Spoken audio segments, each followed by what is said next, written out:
Salam, selamat siang semua Bapak Ibu, apa kabar?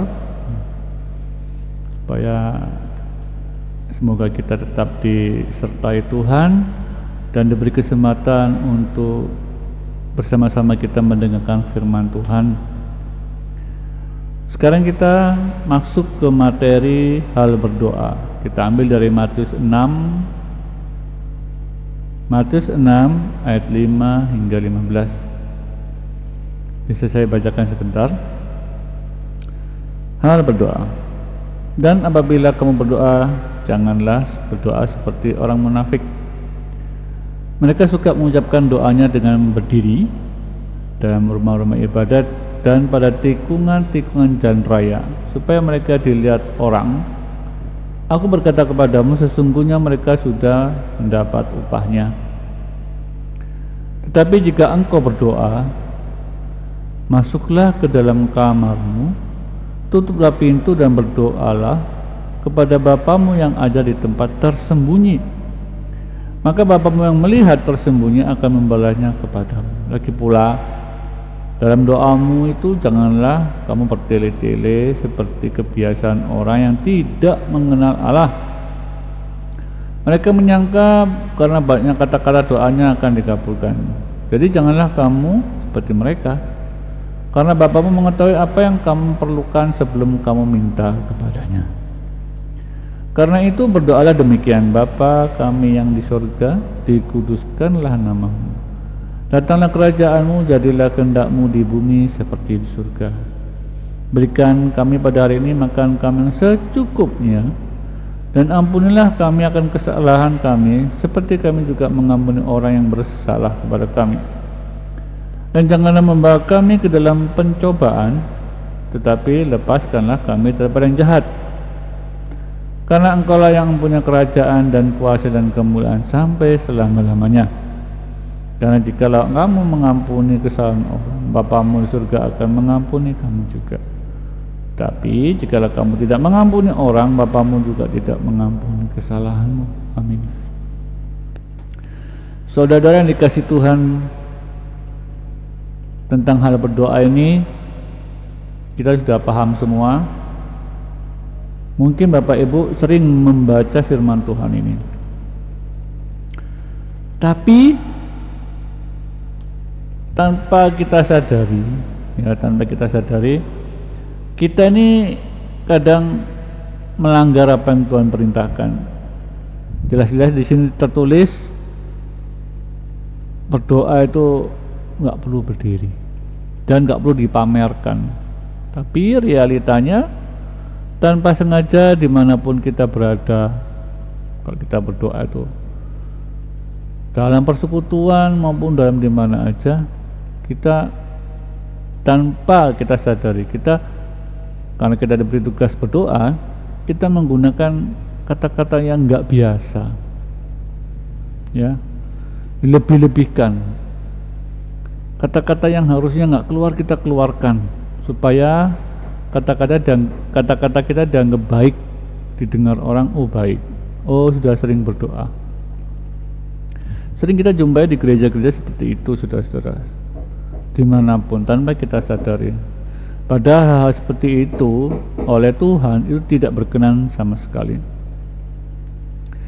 Dan di sini tertulis supaya mereka dilihat orang. Aku berkata kepadamu, sesungguhnya mereka sudah mendapat upahnya. Jadi intinya begini, saudara, ketika sudah berhubungan dengan Tuhan, lakukanlah dengan sembunyi-sembunyi. Dalam artian begini, tidak perlu dipamerkan, cukup Anda dengan Tuhan saja. Terus doa juga jangan bertele-tele, saudara. Dan kebanyakan sudah diberitahu seperti ini, kita bertele-tele terus. Tuhan beritahu kita ngomong secukupnya aja, tapi kita terlanjur sering kebiasaan bertele-tele. Nah, hal seperti itu yang kita sudah tahu firman Tuhan yang ini, tapi kita lakukan. Jangan ya saudara, sudah doa secukupnya saja. Ya kan, Allah Bapa juga sini berkata, jadi janganlah kamu seperti mereka, karena Bapamu mengetahui apa yang kamu perlukan sebelum kamu berdoa kepadanya. Jadi intinya Kita ngomong yang perlu-perlu aja, yang dibutuhkan aja, jangan berlebihannya, jangan berlebihan. Kenapa? Karena Tuhan sudah tahu apa yang kita butuhkan. Bahkan Tuhan mengajarkan doa yang sampai Tuhan ajarkan doa itu seperti ini. Bapa kami di surga, dikuduskanlah namamu. Perhatikan di sini yang pertama, saudara, dikuduskanlah namamu. Betapa kudusnya Tuhan itu. Kok Tuhan adalah kudus, Bapa di surga itu kudus. Mestinya ketika kita berdoa pun dengan hati yang khusyuk, sungguh-sungguh, bukan bercanda, bukan sambilan. Ketika sudah berhadapan dengan Allah yang kudus, ambil posisi yang hormat dan sopan, kudus, ya. Jadi bersikaplah seperti kita berhadapan dengan sesuatu hal yang luar biasa, Allah yang luar biasa. Dengan begitu kita juga, Allah akan menghargai kita, karena kita melihat Allah ini Allah yang kudus. Dengan takut kita datang. Dengan kita kan nggak kudus, kita datang dengan dosa yang besar. Otomatis kita harus takut ketika kita berdoa. Yang kita hadapi ini Allah. Bukan doa-doa sambil lalu seperti orang-orang, enggak. Yang kita hadapi ini Allah. Jadi ambillah sikap yang sopan kepada Tuhan. Ya, kudus. Kemudian datanglah kerajaanmu, jadilah kehendakmu di bumi seperti di surga. Sampai seperti itu Tuhan adakan. Tuhan ingin ada kerajaan Allah itu datang di bumi ini, sama seperti di surga. Jadi perintah Allah di surga sama perintah Dia di bumi ini. Sampai begitu cintanya Tuhan Yesus itu kepada kita, sampai Dia ingin Allah itu menyamakan keadaan di surga dengan di bumi. Padahal di bumi ini benar-benar tidak kudus. Tapi seperti itu Tuhan itu mencintai kita. Dia nggak mau membedakan mana bumi mana surga, dia ingin sama, ingin membuat sama. Kemudian datanglah kerajaanmu, lalu berikanlah kami pada hari ini makan kami yang secukupnya. Perhatikan saudara, di sini makan yang secukupnya. Apakah kita benar-benar ketika makan kita berkecukupan atau berkelebihan? Sampai makanan pun Tuhan perhatikan di sini, saudara. Berarti artinya kita nggak boleh makan sembarangan. Asal makan pun nggak boleh. Kenapa? Karena di dalam makan ini pun ada doanya. Dan makan secukupnya, saudara. Kalau kenyang jangan berlebihan. Bukan karena kita manusia terus kita sembarangan. Oh, ini perut saya, ini mulut saya mau makan apa saja. Enggak, saudara. Tuhan berkata di sini secukupnya. Dan itu harus berdoa, ya kan? Pada ayat 11 itu berikanlah kami pada hari ini makanan. Sampai makanan pun Tuhan perhatikan. Ini nggak boleh sembarangan makan, saudara. Makan cukup, kenyang sudah, nggak usah nambah-nambah lagi, yang cukup aja. Yang kemudian ampunilah kami akan kesalahan kami seperti kami juga mengampuni orang bersalah kepada kami.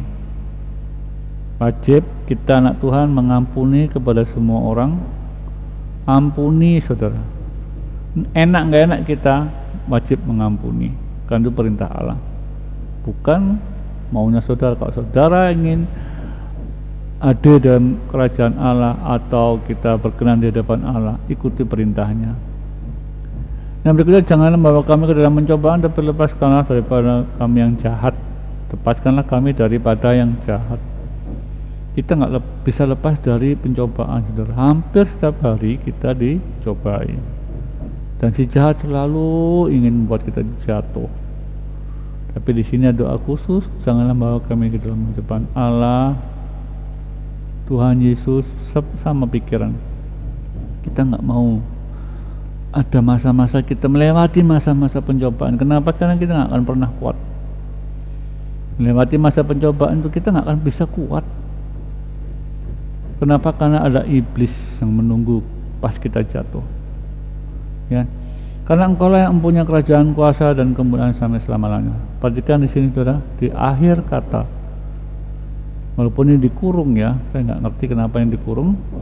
Cuma ada tambahan, saya bikin tambahan. Karena Engkaulah yang mempunyai kerajaan dan kuasa dan kemuliaan. Jadi intinya semua kerajaan, semua kemuliaan, semua kekuasaan Allah yang punya. Jadi apakah kita berhak dengan kekuasaan, kemuliaan, dan kerajaan-kerajaan, apakah berhak kita kuasai sendiri?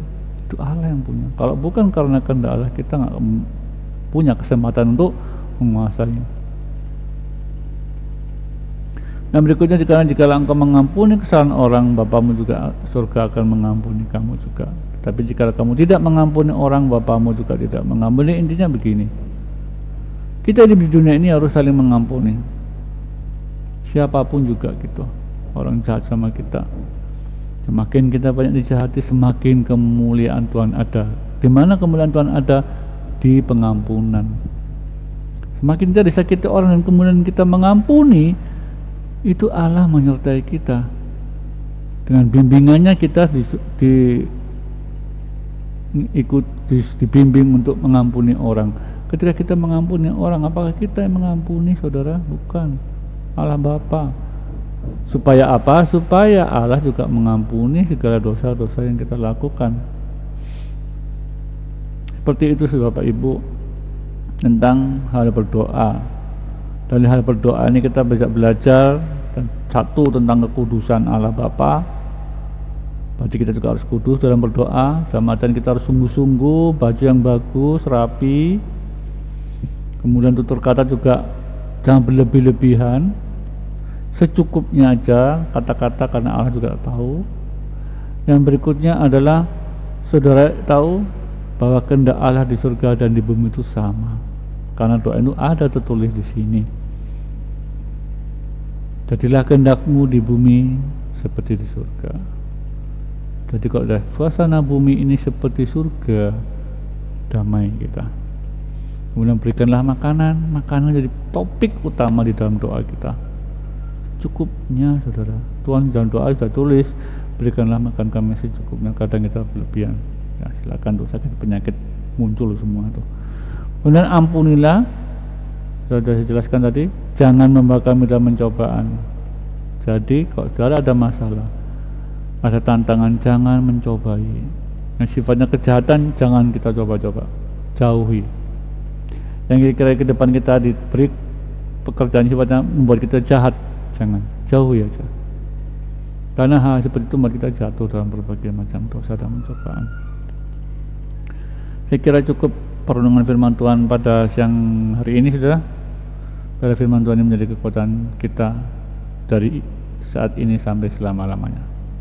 Amin.